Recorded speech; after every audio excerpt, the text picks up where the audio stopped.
Redaktur Eksekutif Tempo menyebut, Jokowi terang-terangan berbuat curang dan membawa demokrasi Indonesia ke tebing jurang.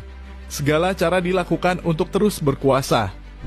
Terang-terangan curang dan tak netral, Jokowi mendorong demokrasi Indonesia ke tubir jurang. Melawanlah di bilik suara. Saya Anton Septian, inilah opini Tempo. Puruknya demokrasi Indonesia hari-hari ini persis gambaran Bung Hatta pada 1960 dalam demokrasi kita. Hukum ditekuk untuk kepentingan penguasa. Politikus jadi tukang stempel tindakan presiden. Petualang politik dan ekonomi merajalela dan menunggangi partai dan gerakan politik lain untuk kepentingan pribadi. Krisis demokrasi terjadi setelah Soekarno mengubur demokrasi konstitusional dan menggantinya dengan demokrasi terpimpin pada 1959. Hari ini, Presiden Joko Widodo memang tak mengeluarkan dekret untuk melanggengkan kekuasaan. Setelah hasratnya memperpanjang masa jabatan Presiden gagal karena ditolak Partai Demokrasi Indonesia Perjuangan, usahanya terus berkuasa memakai cara lain. Menyorongkan anaknya, Gibran Rakabuming Raka, sebagai calon wakil presiden untuk Prabowo Subianto. Pertama-tama, hukum diakali di Mahkamah Konstitusi melalui perubahan syarat calon presiden dan wakil presiden dalam Undang-Undang Pemilu. Perubahan itu membuat Gibran yang belum cukup umur bisa melenggang menjadi kandidat wakil presiden. Setelah itu, alat dan sumber daya negara dikerahkan untuk memenangkannya. Aparat kepolisian menekan para kepala desa agar tak mendukung calon lain. Polisi juga meredam kritik para guru besar dan dosen berbagai kampus yang memprotes keberpihakan Jokowi.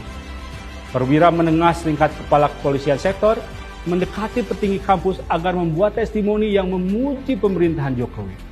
Yang sudah jadi omongan adalah penyaluran bantuan sosial dari anggaran negara. Menggelontorkan bansos menjelang pemilihan umum, Jokowi tanpa malu bahkan membagikannya di pinggir jalan. Dia dan sebagian menteri menggunakan bansos untuk mengiming-imingi masyarakat agar memilih calon yang ia dukung. Tak kalah memalukan, Jokowi menyatakan presiden boleh berkampanye. Mengutip Undang-Undang Pemilu secara tak lengkap, ia mengesampingkan ketentuan lain dalam aturan itu bahwa presiden yang boleh berkampanye adalah incumbent yang sedang mencalonkan diri. Apalagi Jokowi tak terdaftar dalam tim kampanye manapun. Jokowi dan gerombolannya tampaknya tengah memastikan bahwa kecurangan tak selalu berarti mengarahkan pemilih di bilik suara. Kecurangan tidak juga selalu berarti utak-atik suara setelah pencoblosan. Pengkondisian pemilihan umum agar menguntungkan Prabowo Gibran merupakan kecurangan yang terang benderang. Pemenang yang dihasilkan dari pemilihan umum yang curang memiliki legitimasi yang rendah. Dalam demokrasi kita, Hatta mengatakan perlunya gerakan ekstra parlementer untuk membangun kembali demokrasi. Dalam situasi sekarang, gerakan tersebut bisa berarti seruan kampus serta para aktivis pro-demokrasi.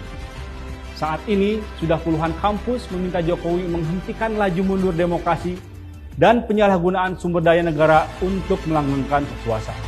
Jika para pemrotes adalah pendukung Anies Baswedan dan Ganjar Pranowo, dua kandidat presiden lain, esensi protes seharusnya didengar Jokowi jika memang punya niat menjaga demokrasi.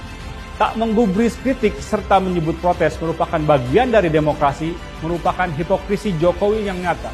Jokowi harus ingat, reformasi 1998 berawal dari protes kecil, lalu membesar bagai bola salju.